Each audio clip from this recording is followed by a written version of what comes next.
Yo, what up, everybody? Welcome to Keep It in 9450, Codename WBB. I'm Daniel Artez, Lolo in the building.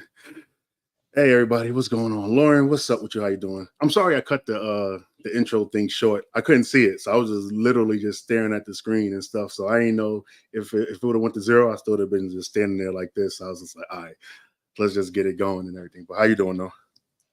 I'm good. I'm laughing because I just saw a video on Twitter of Alyssa Thomas literally just ripping the ball out of Caitlin's hands like she was a 5-year-old kid, and that is actually her. Like just the way she did it was like, bruh.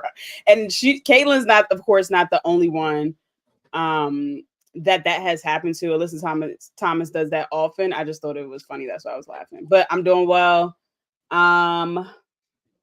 Actually, I'm doing good, but my car is in the shop and I might have to go up there and act crazy tomorrow. But other than that, I'm doing well.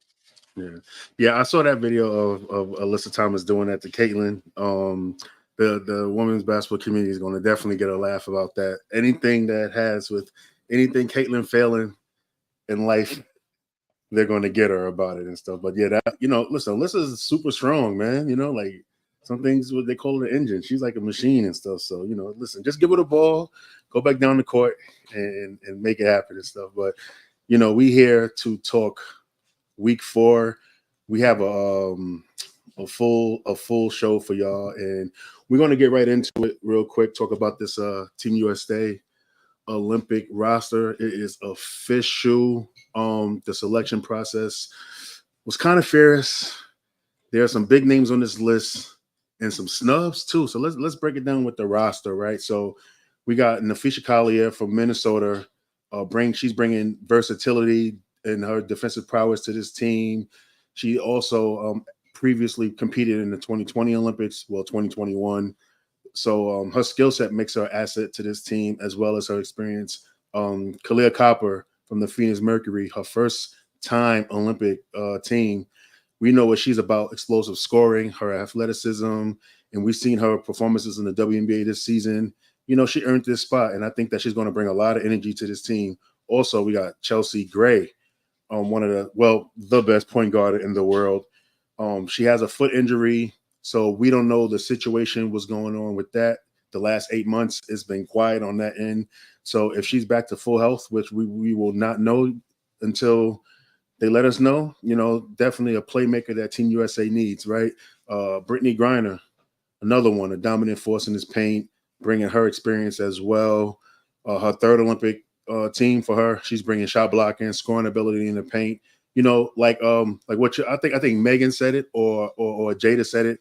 You don't win international basketball competition without Brittany Griner. Of course, she's on this team and she's a cornerstone of this team. Next, we got Sabrina Ionescu from the New York Liberty, her first Olympic appearance. She has triple-double capability, leadership on the court, elite playmaker as well. Jewel Lloyd, man, this team is crazy as I go down this list. Sharpshooting experience from the 2020 Olympics. I think that is going to be crucial for her as well. Definitely another one of those best guards in the world. She can score anywhere on the court, right? Kelsey Plum, another one, scoring, playmaking, a veteran, champion. And I'm just really looking forward to see how she does on this team. Stewie, another one.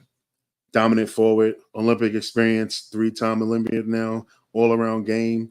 She's probably be one of the team leaders, in my opinion. Proven winner, right? Diana Taurasi, going for her 6th gold medal on this team. This is crazy. So if she wins, she'll have the most basketball medals in United States history. Alyssa Thomas, this is her Olympic debut. Defensive anchor, playmaker, somebody that can definitely do her thing on both sides of the floor, tough as nails. I think that she's going to be great at the power forward position in Olympic basketball, kind of like that Carmelo Anthony role, where if they want to go small, you could definitely go small with her, or you can go big, have her at the point guard. So moving on, we got Asia Wilson. We already know what she is: paint presence, scoring ability, the face of women's basketball. I'm expecting her to have a dominant inside game and lead this team just like she did in 2021. Jackie Young, her teammate, going from the 3-on-3 team back in 2021 to the 5-on-5 team. This is really dope. Congratulations to her as well. She's bringing her defensive skills, her versatility. I think that she'll be a valuable role player on this team as well. So that's the team right there so far. And we're going to get to the snubs and everything. But listen, man, this team is stacked to the gills. And what's your thoughts about this roster? I don't mind the roster. I agree with you. I think that they are stacked. I think that the only change I probably would have made is you got to get Ryan Howard or Alicia Gray on here. That's probably the only change I would have made. And with that change in particular, I would probably take either KP or Sabrina out for one of those two, because Kelsey's Plum scoring has been very up and down for the last 2 years, if we're being honest. I think that because she's playing with a whole host of all-stars, I think that she will get easier shots, maybe where she's not forcing, because that's her problem. Sometimes I feel like she forces a lot of things. Whereas Alicia Gray and Ryan Howard play a little bit more under control, in my opinion. I think that also with Alicia Gray, you could get a little bit of better defense than KP or Sabrina can bring. And as we know, you have to truly play defense over there and be strong, because they're going to be knocking you upside your head. If you think the W is physical, wait until you guys really watch Olympic play. So I don't really have, I mean, I'm fine with the roster. I think we are good enough to win our 8th medal. But you know why we're here. All of this discourse about Caitlin Clark. Did you think anyone, but before we hop into that, did you think anyone got snubbed? Yeah, I got a couple of players. You said Ryan Howard. I think Ariel Atkins. You know, she has Olympic and World Cup experience, and who would she take off though? You know, honestly, I think the only ones you could pretty much take off is Sabrina and Kelsey. Everybody else, I'm not removing anything. You know, maybe Chelsea, depends on how her injury is. If her injury is messed up, then that's one thing. But I would keep her too. But like, this team is stacked. Who else? Skylar Diggins-Smith, another one. You know, I think that listen, as long as she's been in a W, I'm surprised that she only has one Olympic appearance. She probably won't get another one. I think this might be it because of her age and stuff. I know that she's 33. So I think that it might be a wrap for that one. I think for hers though, that they didn't know if she was coming back to play or not. Yeah, that's true too. Dearica Hamby, another one. She's having a career year, but obviously we know that she has a lack of involvement with USA basketball, so that could have been a deciding factor on why they passed on her. But also she wasn't good. She wasn't this good last year, so she wouldn't have gotten that. That's true too. Arike Agumbawale and Nneka Ogwumike as well. You know, both of them. You know what I mean? No to Arike, yes to Nneka.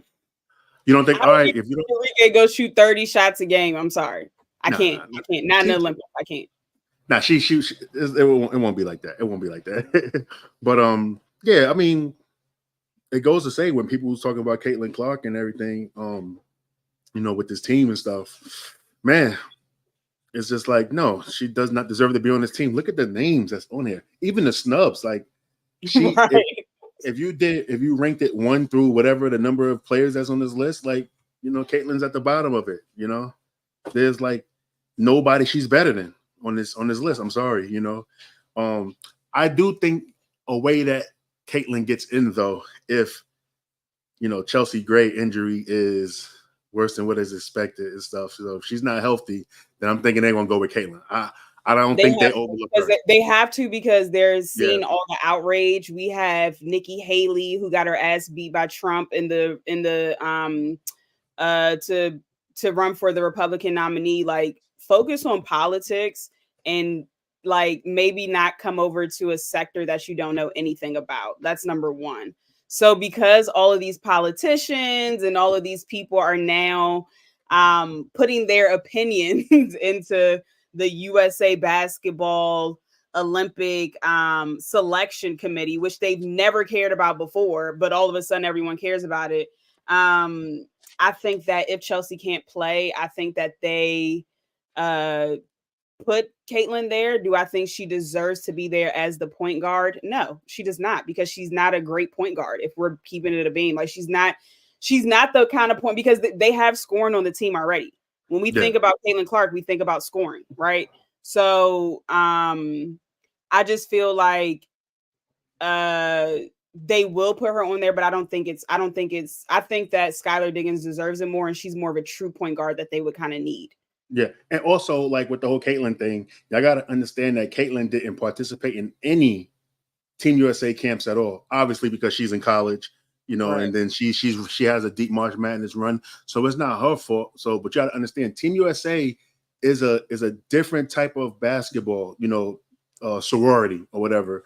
You have to be in the pipeline for years. You know what I'm saying? Yes. And that's how that thing works over there. You just can't come in and be like, hey, I want to play. I want to play with Team USA. It don't work like that, because it's a different style of basketball and stuff. And then y'all Caitlin fans and everything, y'all think that this WNBA stuff and what she's going through right now with the physicality in America is one thing. Y'all don't know nothing about international basketball and stuff, especially. It's more physical at the guard position, the wing position, than it is in the post. Yep. So, I mean, she's going to get knocked around and stuff. Listen, Caitlin's going to have her chance to make this team in 2028. I do think that she makes the team in 2028, regardless. Just because it's in Los Angeles, one of the strong media markets in the world. Of course they're going to want her there and stuff like that. But that's the only way I see, to finish my point, to see how she gets on, is if Chelsea Gray is injured, and that's my thoughts on that one right there. Right. I think it's important that you brought up the whole process that it takes. I want to bring up one of Stephen A. Smith's comments. He said that he referred to USA Basketball Committee as stupid and idiotic. And so as idiotic as he deems them, this is the same committee that has put together arguably the best run in Olympic history when you're talking about 7 straight gold medals. The men's team can't say the same because they lost in 2004 and they had to go get Kobe to save the day. But I digress on that, okay? I digress. I gotta throw a Kobe. Did they not go get my boy though? Okay, great. Okay, so I just want people to understand, kind of like you said, that with this selection process, it typically takes like 3 years, if not more. These women started camp in the beginning of 2022, and they have had multiple training camps and competed even in the world, the World Cup to qualify, for the Olympics in 2022. So kind of like you said, Caitlin has not been to any of these training camps, and is not of any fault of hers. She just went far in the process of like the NCAA tournament. So I think it's important when we take Cheryl Reeves' statement into context. She said, I haven't been in the trenches with her. And that's true. I think it's hilarious that she said that. But that's true. She hasn't been, because she hasn't been around since 2021 and 2022 when they started to build the foundation of this USA team. All of the players in the pool have participated in many of those training camps and some of those exhibition games. It's only 7 practices before you go out and compete. And so such in a short amount of time, you are tasked with gelling and building a sense of chemistry. And so let's just make sense of this. Why would you invite someone that hasn't participated in an Olympic training camp at all? Why would you extend an invite? That does not make sense. 9 out of the 12 of the current players already have prior Olympic experience, and that's also including Kelsey Plum winning the 3-on-3 in the Summer Olympics in 2021. Yep. Okay, so we only have 9 out of 12 already have experience. We have 3 players left. We have Sabrina, we have Kalia, and we have Alyssa Thomas. All of those 3 other players have received all WNBA team nods, so they are proven players at a professional level. And I think that's what people are forgetting. This is professional basketball. This is not college anymore. So because they are all well deserving of being all WNBA teams, they're deserving of also transitioning to being on the Olympic team. Some people say Diana Taurasi's too old, but Let's be clear. And I never thought I would be defending Diana Taurasi, but she's averaging 16 points a game. She's also on a team with Kalia Copper and Brittany Griner. So you don't think Diana knows where to get them the ball? They already have that synergy and that chemistry. Then when you look at the Aces, their whole core four is going. They have that chemistry and synergy already. And I think some people are thinking because the women have won 7 in a row that it's just a cakewalk. But let's not forget, they almost lost to Belgium in February when they were qualifying for the Olympics. They won on, I want to say it was I can't remember if it was a 3 or 2 last minute shot by Stewie, and they end up winning by 2 points. So let's not act like overseas it is, child's play or it's easy. Like, no, these women over there compete as well, and they know how talented the women are in the United States, and they have a target on their back. It's just flat out, it's just simple as that. I think people just automatically think like we're just going to go over there and dominate because we've won 7 in a row, but like we can just see in February we literally almost lost to Belgium. Yeah. So that's my take on how it works, because it doesn't make sense to add someone in there when they haven't participated in any of the training camps, when they haven't gelled with any of these players. None of the players on her team, her current team now, are on this USA team. So to me, it just doesn't make sense. And I just want to say one more thing about the whole Stephen A comment. First, I want to shout out to Andrea and I want to shout out to Chanae, because they have exemplified professionalism against misogyny, against belittling behaviors, against frankly just being, just having to endure disrespect, especially by these 2 Black men that have just been out of control for the last 2 weeks. I think that Stephen A and Shannon doesn't have any original thoughts. He just agrees to whatever the hell Stephen A is saying. That's number one. So let's start. We'll start there, but then we'll just go right past it. Stephen A. What's the matter, boss? We sick? I'm sorry, yo. Boy reading like he on Hooked on Phonics. And again, nothing wrong with that. But come on, we don't need this advice from you. Now, if you're telling us how to be a great tight end, we'll take that advice. But this ain't your lane for neither of them. I can't trust the man. I can't trust the man that doesn't know when to let the hairline go. And I can't trust the man that can't read a sentence without fumbling his words. So we'll start there. Like, stop disrespecting these women. Like, these are women that have played at the collegiate level and professional level. Chanae has won Olympic gold. Like, how are you telling them that they're incorrect when this is their space? Y'all just joined this space a month ago, but you're trying to educate them on it. Like, please. But I just want to give a quick rundown, because one of their examples that they used was Christian Laettner getting a spot on the Dream Team over Shaq, which is disgusting, like just absolutely disgusting. But it was for, of course, popularity purposes, right?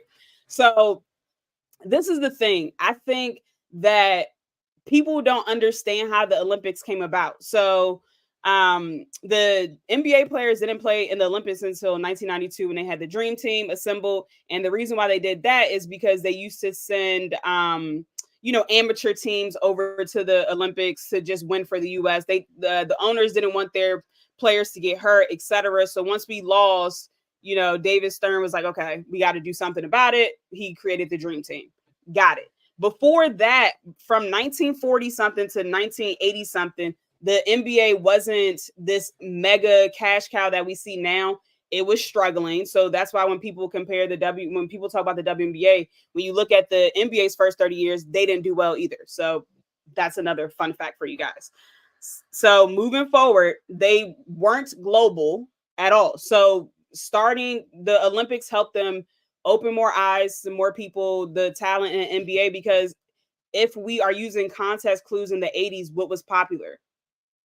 Coke, different type of drugs. That's what these NBA players were doing. That's what they were known for. So they tried to change the image to be a more global thing. And then they had the Dream Team. And then that's how it got more global and international attention.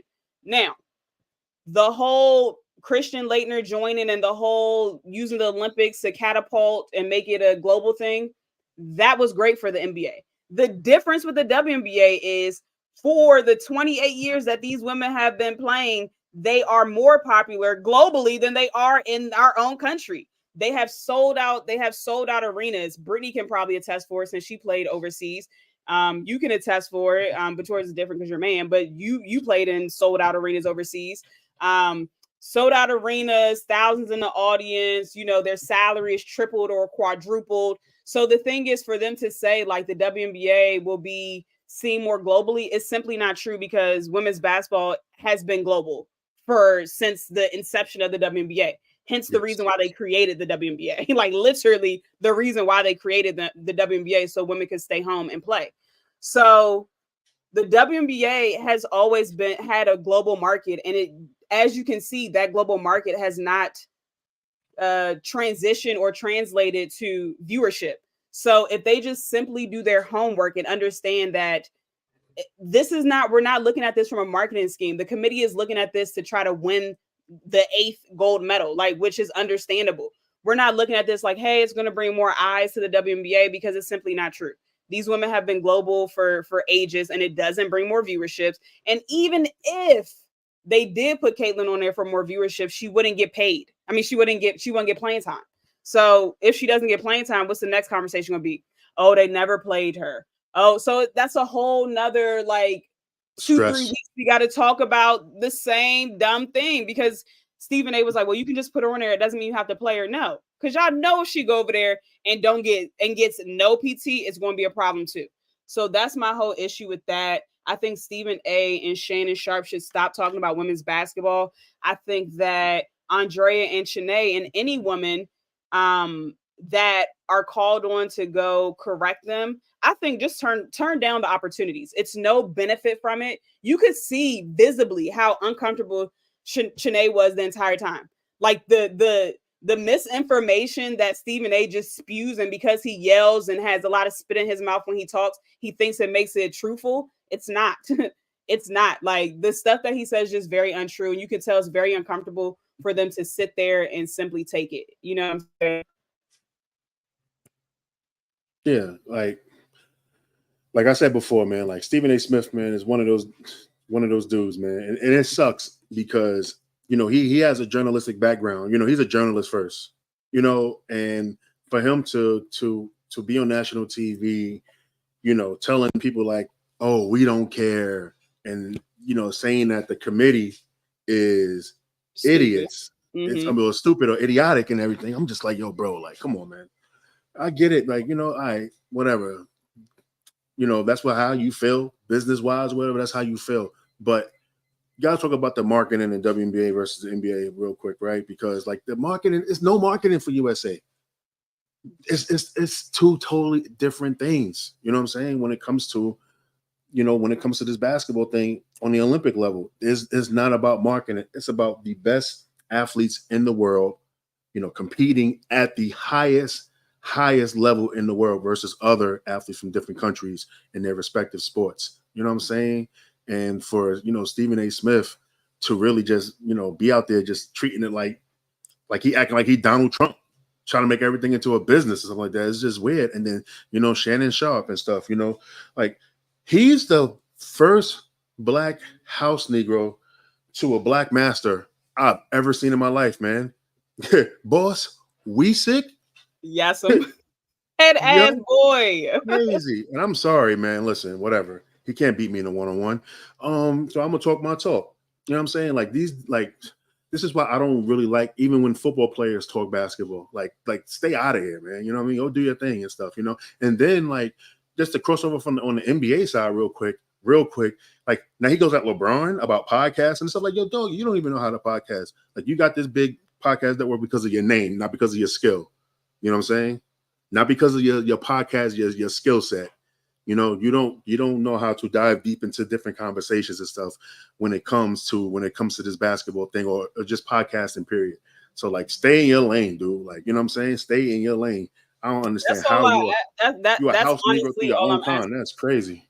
Right. That's honestly all I'm asking. Like, just stay in your lane. Like, this is like, you literally have admitted that the WNBA wasn't popular. That's why no one was watching it. Like, you guys asked why we weren't covering it. It's because no one was watching it. So why are you speaking on it now?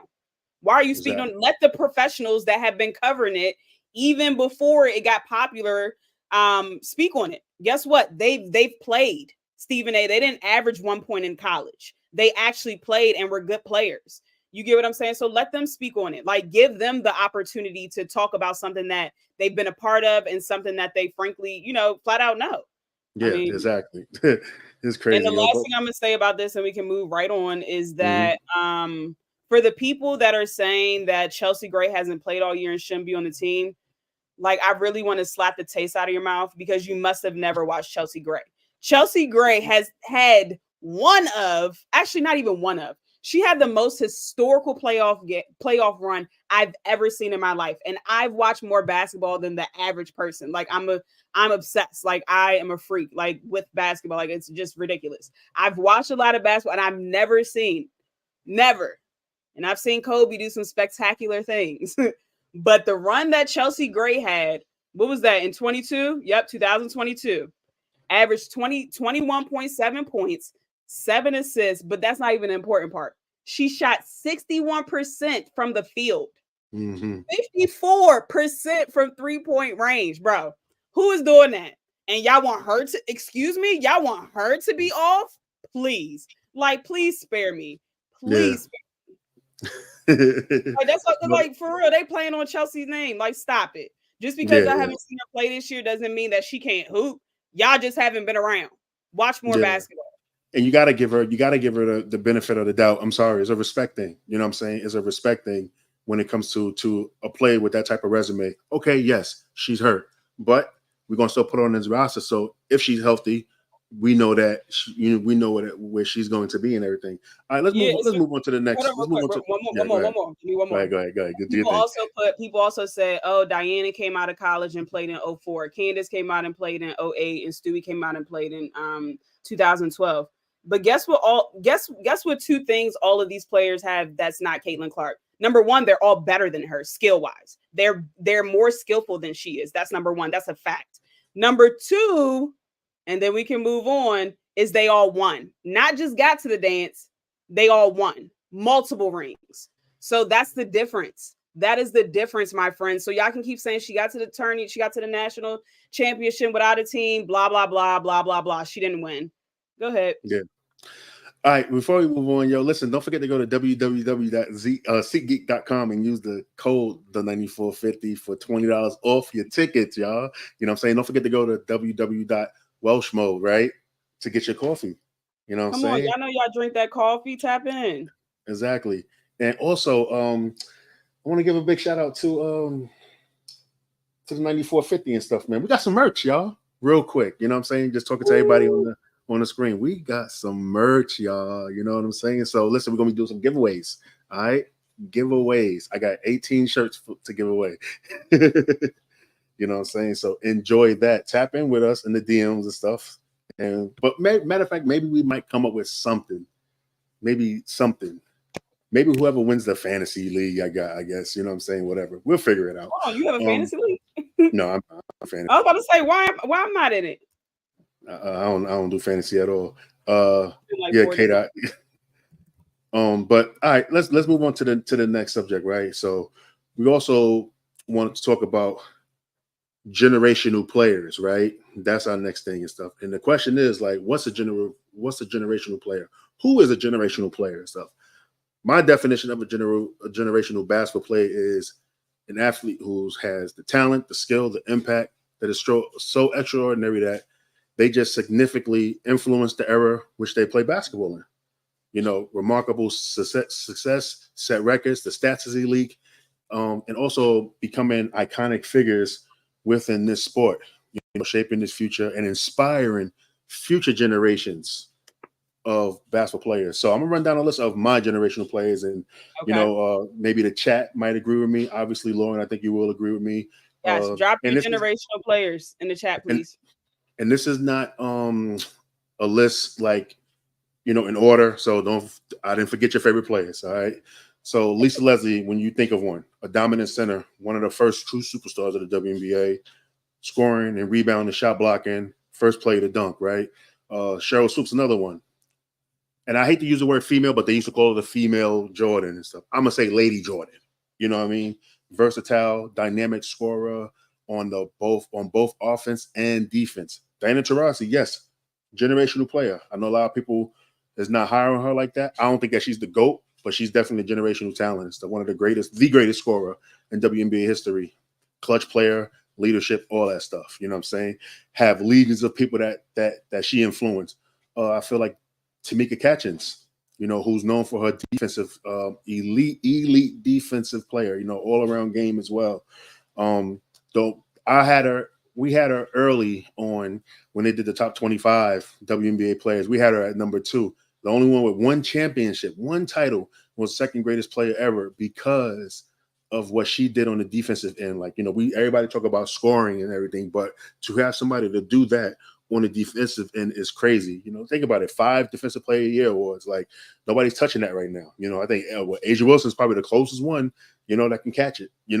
Maya Moore, prolific scorer, prolific winner, the impact on the court. You know what I'm saying? And then also, like, in her community and what she has done, you know what I'm saying? But like that winning, Maya Moore I don't think she has 40 losses in her life. And when you look at high school, college, and pros, she don't have 40 losses or something like that. It's crazy. Brittany Griner, dominant center, shot blocking, scoring ability, redefining the big woman role in the WNBA. Asia Wilson, who is, yes, a generational talent. Yes, and I know that she's young, but she is generational. Scoring, rebounding, defense. Look at her resume. Look at what she's done with her resume so far. At the age of 27, and you look at the NBA players and the WNBA players and stuff like Michael Jordan, Giannis come to mind. Asia Wilson at 27 has a way better resume than them regarding accolades and stuff. So let's not forget about that. Breanna Stewart, versatile, rebounding, scoring, defense. We've seen what she did in college. She was generational in college, 4 for 4. You know what I mean? Forget Wendy's. Brianna's the real 4 for 4. If we're being honest, Cynthia Cooper, a trailblazer. You know what I'm saying? Listen, 4 titles as well. 4 consecutive titles, scoring, leadership, and defense. Lauren Jackson from Australia, dominant across the world, still was dominant up until last year. Still was dominant until last year. And I know Lauren, and I have to save the best for last, and that's Candace Parker, yo. You know what I'm saying? Like, come on. Damn right. Listen, the best offense or points or this since Candace Parker, no matter what it is since Candace Parker. Candace Parker this, Candace Parker that. Man, listen, man, that's generational, okay? You know what I mean? And if I miss any generational talents, let us know in the chat. If y'all listen to this on the audio, let us know on Spotify. You can actually type in your opinions now on Spotify. So, let us know if who's your greatest, generational players. I'm sorry, I'm all messing up on my words right now, but generational talent. Sharp, boy. You know why? I'm gonna tell you why. I'm sorry. I'm fumbling right now because I'm just really excited. This is our biggest show ever and live right now. We are literally closing in on 1,000 viewers. Our last show we had like 500. So I'm apologize. This is bugged out for me right now. We're literally on 1,000. He's nervous. We got 1,000 viewers in here right now. Take a deep breath. Look. Yeah. It's been a while since I had this type of success, man. You know what I'm saying? And that's because of you and K-Dot and everybody. Now, shout out to everybody watching now for sure. Daniel Sharp is crazy. That's Daniel Sharp is hilarious. What's up, Lonnie? That's insane. See you in here. And yes, so yeah, go ahead. Are you guys something else? I don't want to forget Cheryl Miller. Okay. Yep. I'm not mad at that. I'm not mad at that. I want you to give Cheryl Miller flowers though. Like, I don't want to just be like, oh, we don't want to forget Cheryl Miller. Cheryl Miller is the original. She's the GOAT. Think about it. Cheryl Miller didn't play pro basketball. She never played a single millisecond in pro basketball. And she's the greatest women's basketball player of all time. Now, when we talk about WNBA players, the greatest WNBA player of all time, that's one thing. But if we're talking basketball, greatest women's basketball player of all time, Cheryl Miller is the at the top of the mountain when it comes to the greatest basketball player in women's basketball history and stuff. You know what I'm saying? Like, she's different, but go ahead. You got it. You think Candace Parker? No. Listen now, Linda. I'm not mad at that. I would not argue with anybody about that. This is the same woman that scored 105 points and didn't play the entire game. So I mean, I'm not mad at that. Well, Lisa did it in a half, though. Huh? Lisa did it in a half, though. Lisa Leslie Yeah, did that's it in wild. a half. That's It's crazy. wild. That's wild. That's super wild, actually. She had to be cherry picking, bro. It's no way. Yeah, No way. Like, won 105 points in 16 minutes. So she playing against Austin and Xavier. right. So the reason why we wanted to bring this topic into play is because I feel like I saw a tweet. Shout out to Court. I don't know if she's watching on Twitter. I'm assuming her real name is Courtney, but shout out to her. She tweeted, I'm paraphrasing it, but it was basically like, so someone's saying that if Angel Reese doesn't get if Angel Reese gets a jump shot, she wouldn't be a generational player. Now, y'all know I've been hard on Angel Reese, and y'all know this year I have been better. Not this year. The last month I've been better because of how she's transitioned better than I anticipated her transition into the league. Mm-hmm. Yeah, but Angel Reese and generational player in the same sentence, y'all dead wrong. Now y'all are dead wrong. Okay. Now, I just wanted to address it because she's not the only one that throws around the word loosely generational talent or generational players. Seen on the men's side, is seen on the women's side. For me, my list isn't as long as yours. Mine is because first of all, I didn't go through a whole list like that. I just wrote people that came to mind first, like the first people that I thought about when I think of generational talent. And I think my criteria is a little bit harder than yours as well, because I look at it as someone that possesses a skill set or athletic ability that we haven't seen before. Yeah. Or it's so extraordinary that that player is an outlier, right? So for me, of course, I'm going to say Candace Parker. I mean, she was to me, she was the most polished point forward that we've seen. Like, from transitioning from high school to college into professionally, blah, blah. So she was the first woman at 6'4" that I saw live in person, like literally grab the rebound and start the transition, going behind her back, in between her legs with 6'4" big. Did women see doing that? None before Candace Parker, really. I mean, Cheryl Miller would bring the ball down, but that, in my generation, that's not a part of my generation. So for me, a generational player is Candace Parker. A generational player is Magic Johnson, someone who was a 6'9" guard that had a body like a big, but was a point guard out there. A generational player is Wemby. He's 7'4" with guard skills. These are things that we've never seen before.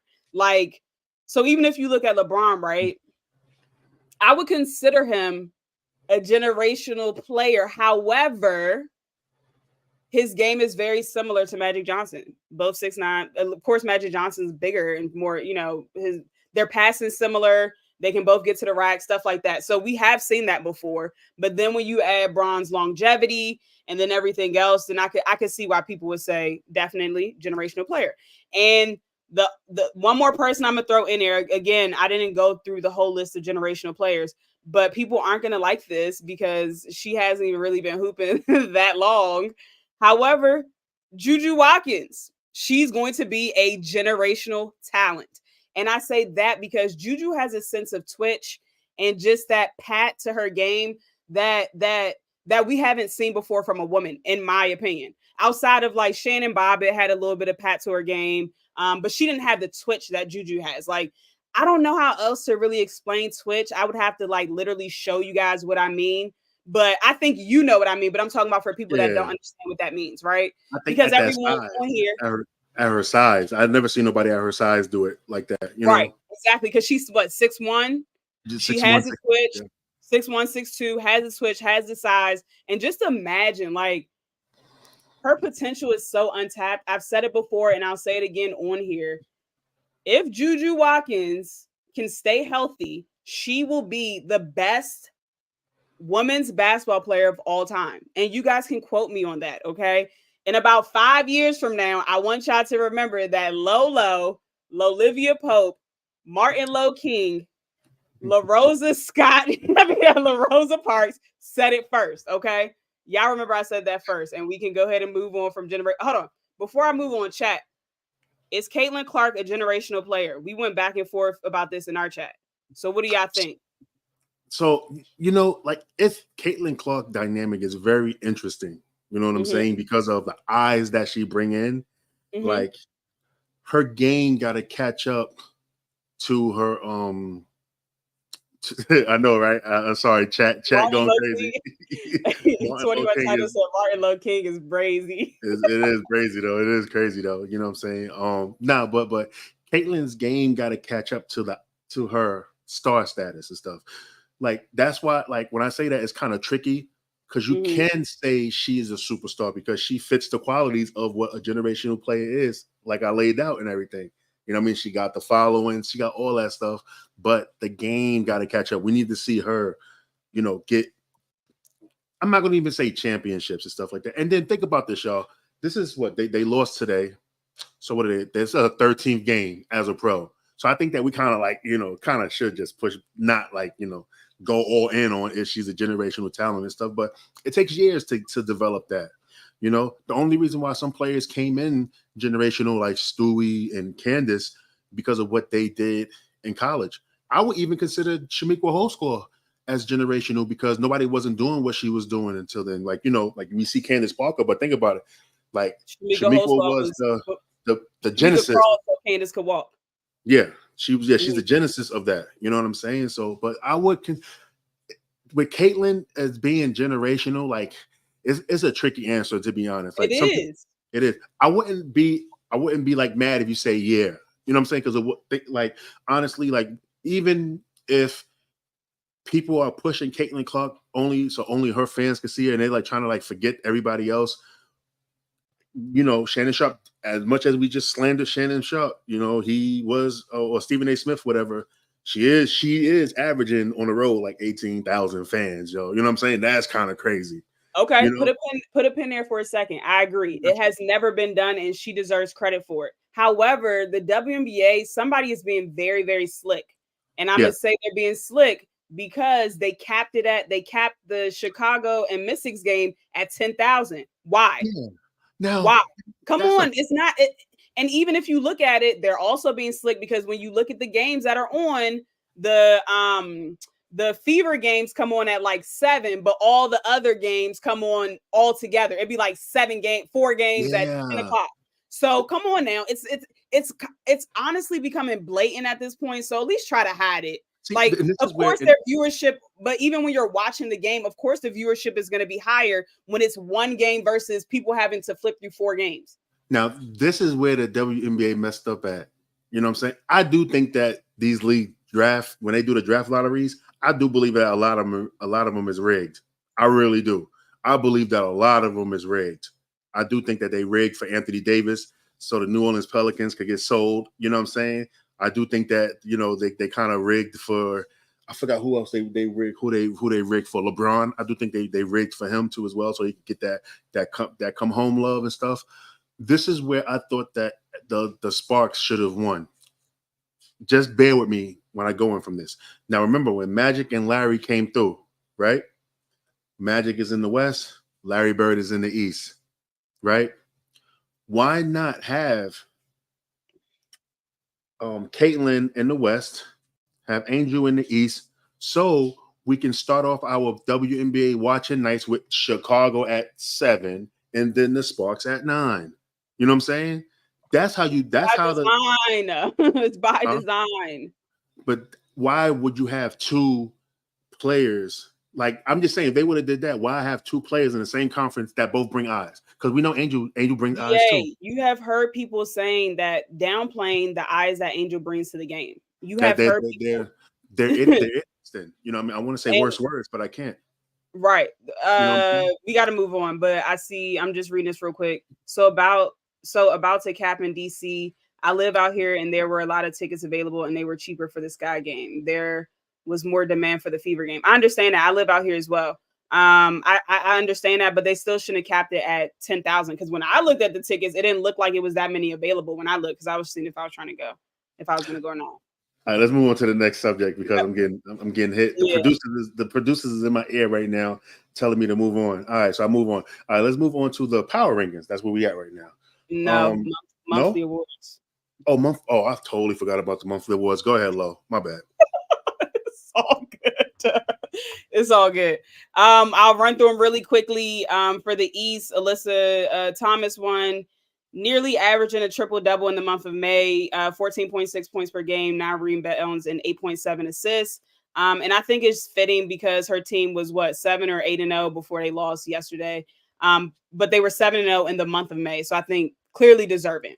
Any Yeah. rebuttals to Alyssa Thomas winning? Anybody in the No, chat?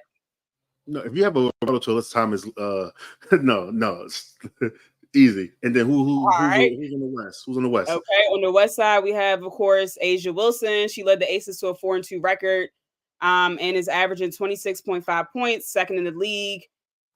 This was for the month of May. 12.5 rebounds, first in the league, 2.8 blocks, second per game. Second in the league. She posted at least 20 points and 10 rebounds in each of her first 5 games of the season, setting a WNBA record for consecutive 20 and 10 games in the process. So, I mean, Asia Wilson has just been like, she was good last year. She was really good last year. But the fact that she's even better this year, and like the fact that she's like just scratching the surface and getting her feet wet in this is very scary. And y'all should be scared for a very long time because she's literally just getting her feet wet. Like, yeah, y'all should be nervous, seriously. And any rebuttal to that? I don't think anyone could. I mean, I really don't think anyone has a rebuttal to that. Listen, Asia Wilson has taken her game to another level. Like I said, on the spaces, scratching when you scratch the surface of your game when you're in your first year of your prime, that's right. That's what it looks like when you finally scratch the surface of your game and stuff. Like, she's just operating at a different level. You just wish that they had a viable point guard to help, you know what I'm saying, steer this ship right and stuff, because of, they're struggling and everything. But no issues with that as well. And even no issues with the rookie of the month. I don't have an issue with it, to be honest. I think that I think this is the third player in franchise history to receive Rookie of the Month. Aaliyah Boston and Natalie Achonwa was the first 2 to receive it for the Fever. Through the first month of regular season, Clark led all 2024 rookies in scoring, 17.6 points per game, field goals made 46, 3-point field goals made 24, free throws made 42, and an assist, and also in minutes played. Clark became the third player in WNBA history, joining, of course, Candace Parker and Sabrina Ionescu with 100 plus points, 30 plus rebounds, and 30 plus assists in her 6 career games. And she's distributed 5 or more assists in 8 straight games in May. I think that Caitlin had a good month. I think that the Rookie of the Year race is a lot closer than people are giving it credit for.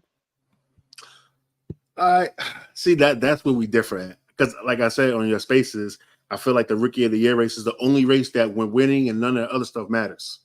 You know what I'm saying? That is just purely a stat-based award. And that's why I have to give Rakia Jackson mad flowers, yo. If you say it's close, who you have second, or even if you have, if Caitlin's in the running, who's with her? Who you have with her? I mean, if Caitlin's in the running, like, in this, like, coming from me, for people that watch this during college season, like, you guys really wouldn't believe that I'm gonna say this, but it's Angel Reese. I mean, I know you keep saying she's shooting 30-something%, but Caitlin's shooting 37%, and she's only shooting, huh? No, I'm agreeing with you. No. So I'm saying, because I know that one of the main reasons that you say that you can't really give Angel the nod, which I agree, is because she's shooting so poorly from the field. I get that. Last 3 games, she's had 13 and 13, 16 and 11, and 13 and 10. She has 4 double-doubles so far this year.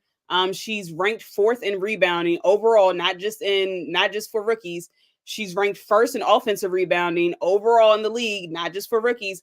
And as a forward / center, I guess she plays kind of both. She's 5th in steals. So for me, at her position, going up against talented, because the league to me is ran by bigs, right? She's going up against talent every night. Asia Wilson, Stewie, JJ, Nafisa. She never has an off night guarding these people or playing against them.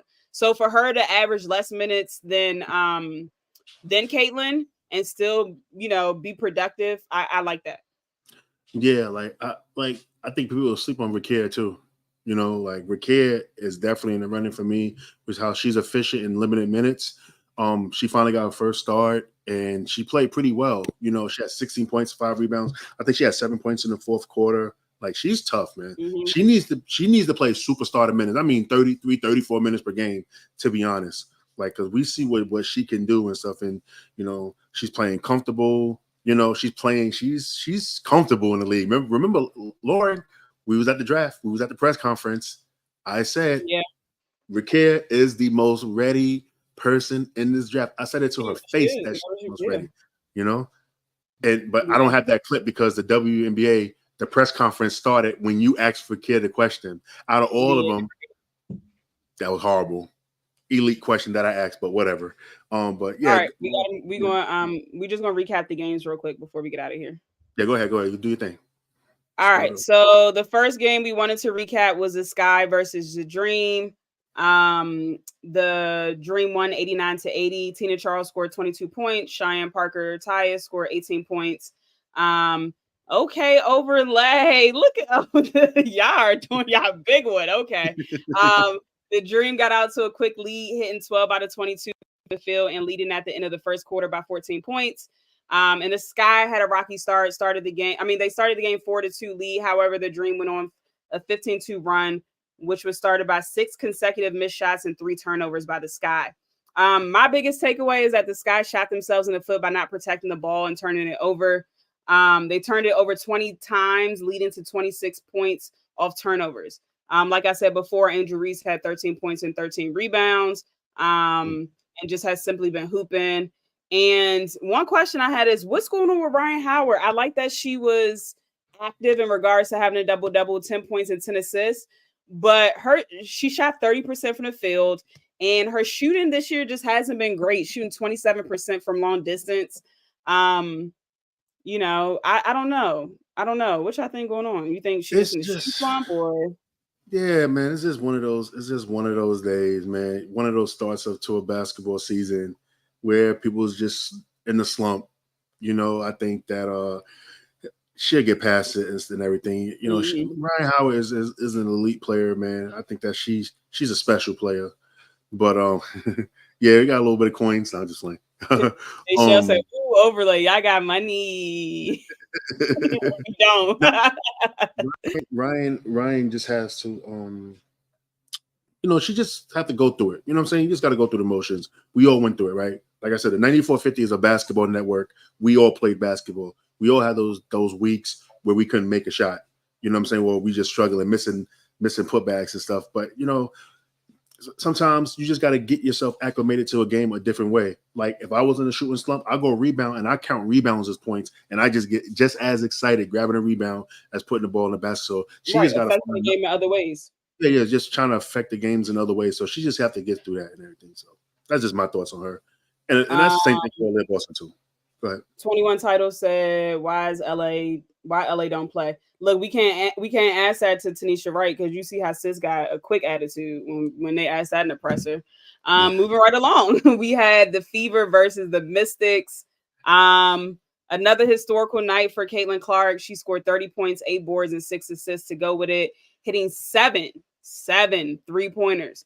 The Fever rookie sat at 202 points, 76 assists, and 64 rebounds in the last 12 games. One thing I like about Caitlin is that she's going to affect the game in more way than one. She's not going to just score the basketball. She's going to go in there and rebound, and she's a playmaker. Like I said, her passing is very underrated. Once she gets the turnovers down a little bit more and gets up to game speed, I think she will be one of the best playmakers in the WNBA. She became the fastest WNBA player to reach at least 200 points and 50 assists in league history. And another sellout crowd, 20,000 people, the league's largest attendance in history, since 2007. And for me, it's not really much positive to say about the Mystics. They're 0-11. We're in a rage for Paige. We are tanking for Paige. We are going to be doo-doo for Juju. We're going to be all that. But the one bright spot for the Mystics this year is Aaliyah Edwards. She had a double-double, scoring 10 points and grabbing 12 boards. I'm glad that she's having this time to get experience and actually getting playing time, because next year when they get Paige or Kiki Ariafen, she will be ready to go. Yo, listen.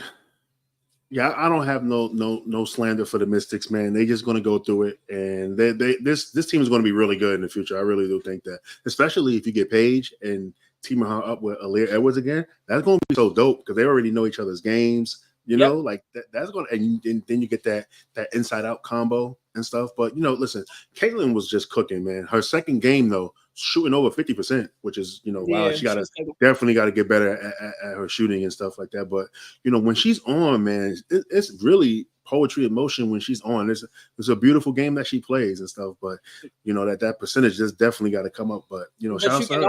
You can also see how she played the Mystics, so.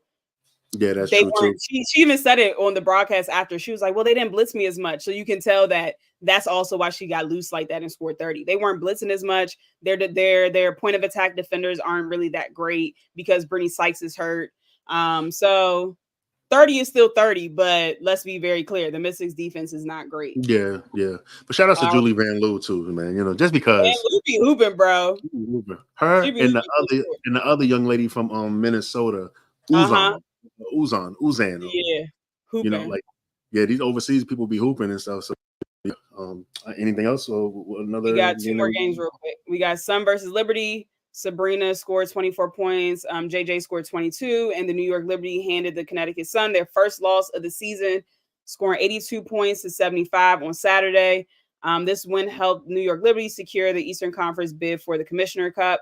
And my issue with Connecticut is I think that they will go far this season. My only issue is that they need more scoring. Everyone is scoring between the 10 to 16 point range, and it's just not enough. Since this team hangs its hat on the defensive end and they play at a slower pace, it gives them less time and less overall possessions, which isn't good for a team that doesn't have a pure scorer outside of DB.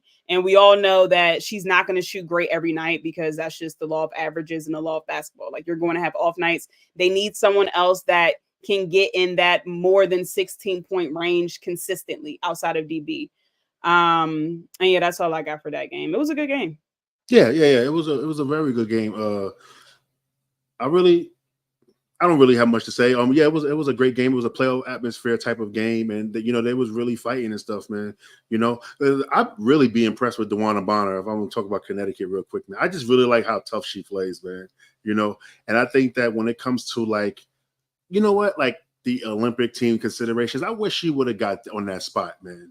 As well, because she's tough, man. She's one of the best players in the W, but she's playing in Connecticut.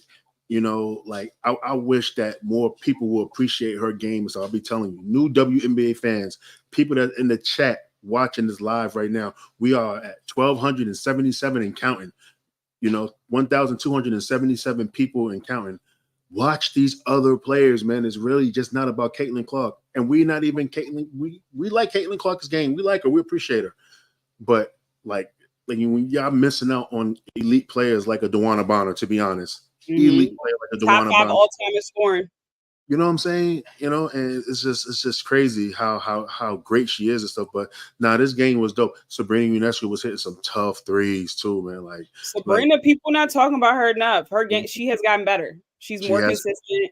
She's gotten better. You can tell that she had a full offseason, a full healthy offseason to get her game right and work on her game. Yeah. She shouldn't be known as Slack Mamba anymore. Shout out to No, come on now. It's only been 10 games. Stop now. You're getting a little ahead of yourself. I got to see at least a year or two of consistency. I'm a New Yorker, man. I'm sorry. New York, we outside, man. All right, and the last game I wanted to kind of cover was the Storm versus the Aces, because the Storm put belt to ass. Like, at one point they had a 14-point lead. They dominated the points in the paint. Jewel Lloyd had 25 points and 9 rebounds. Skylar Diggins scored 19 of her 21 points in the second half to go with 7 assists. And Seattle beat the Aces 78-65 on Friday night. That was their 6th straight win. You had Nneka and Ezzy both with double-doubles. And I just want to give flowers to Jewel Lloyd. Hasn't had a great start to the season in regards to her shooting numbers. But as long as you're winning, that's all that matters, especially after they lost so much last year. But during this particular game, Jewel reached double-digit scoring for the 51st straight game. extending the longest active streak. She also scored her 5,000 point. She scored her 5,000. You know what I'm saying? Her 5,000th career point. Yes. Okay, Shannon. Dang, all right. That's what I get for talking about Shane and can't talk. My goodness. And on the Aces side, I'm gonna hear stuttering Sally.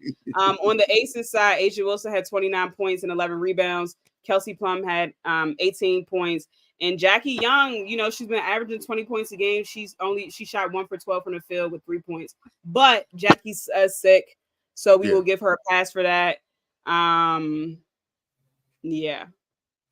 Yeah. Yo, listen, like Asia still be poetry in motion in bad shooting games too. They got to get it together. I think that she's playing too well for even her teammates to not just be playing inspired. You know what I'm saying?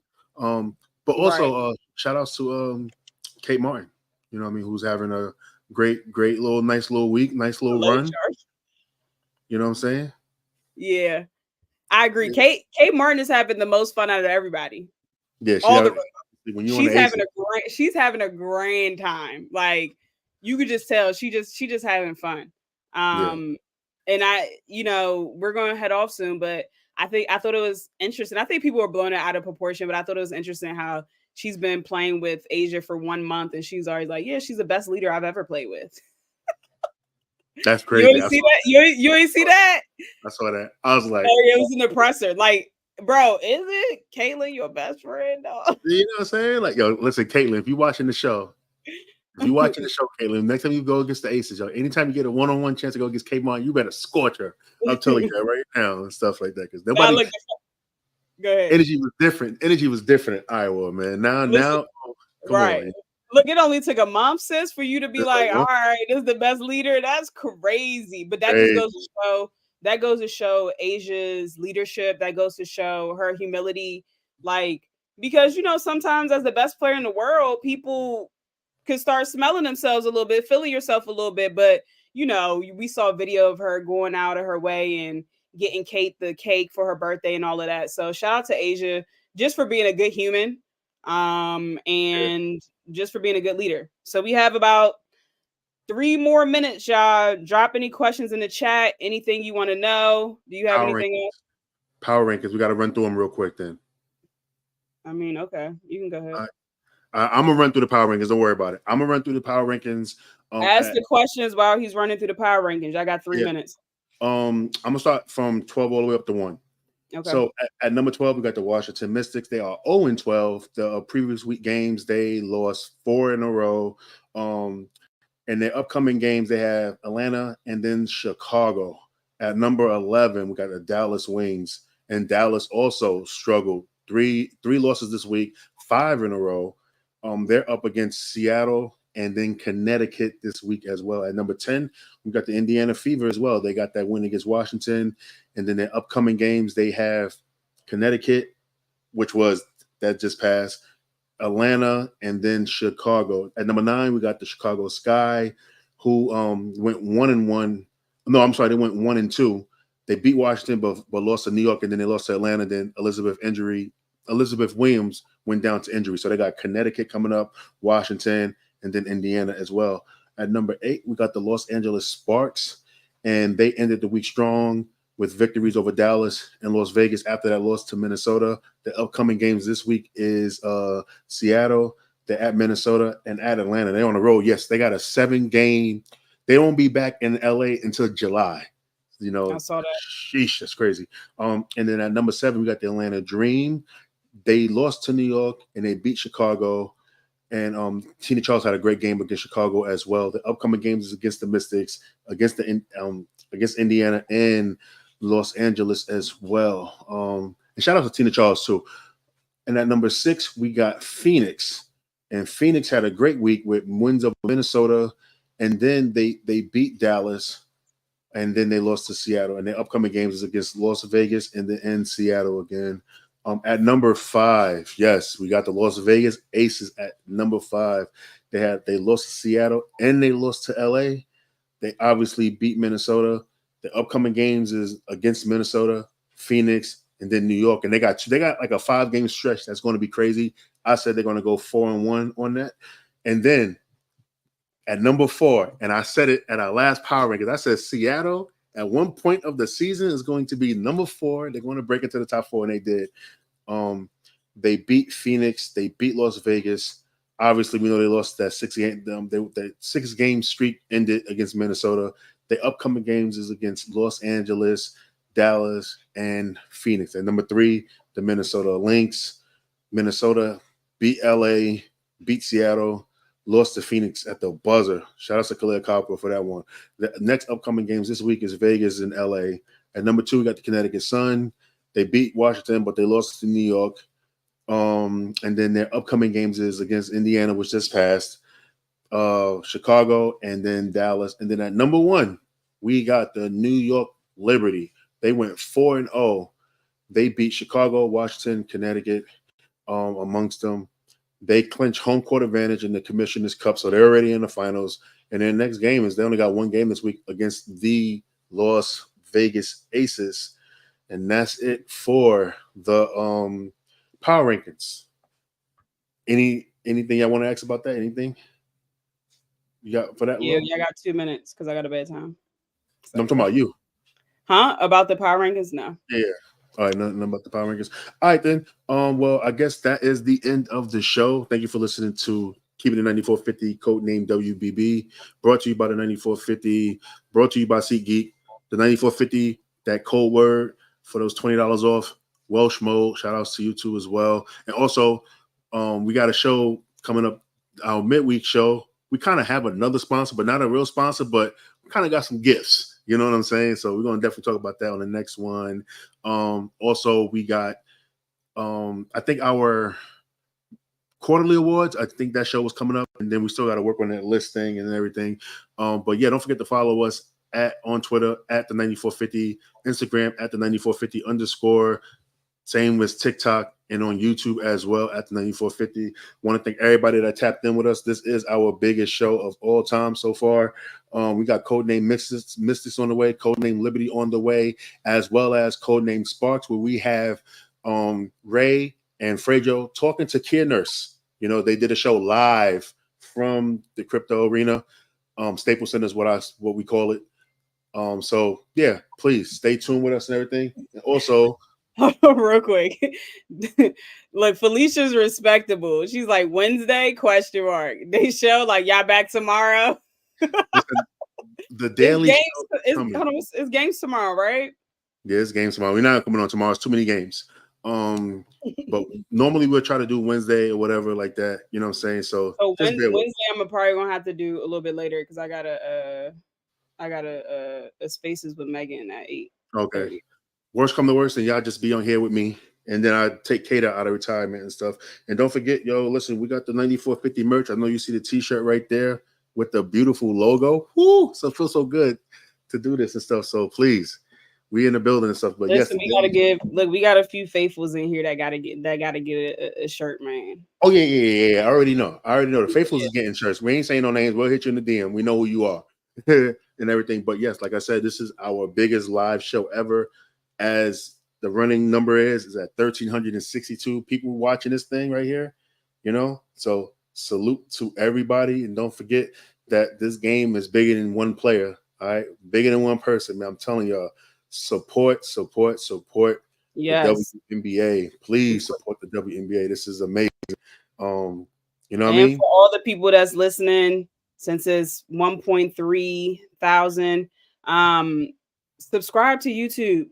Like, we're not asking for money yet, but subscribe to YouTube, man. Like, that'll help us out with the algorithm, all of that good stuff.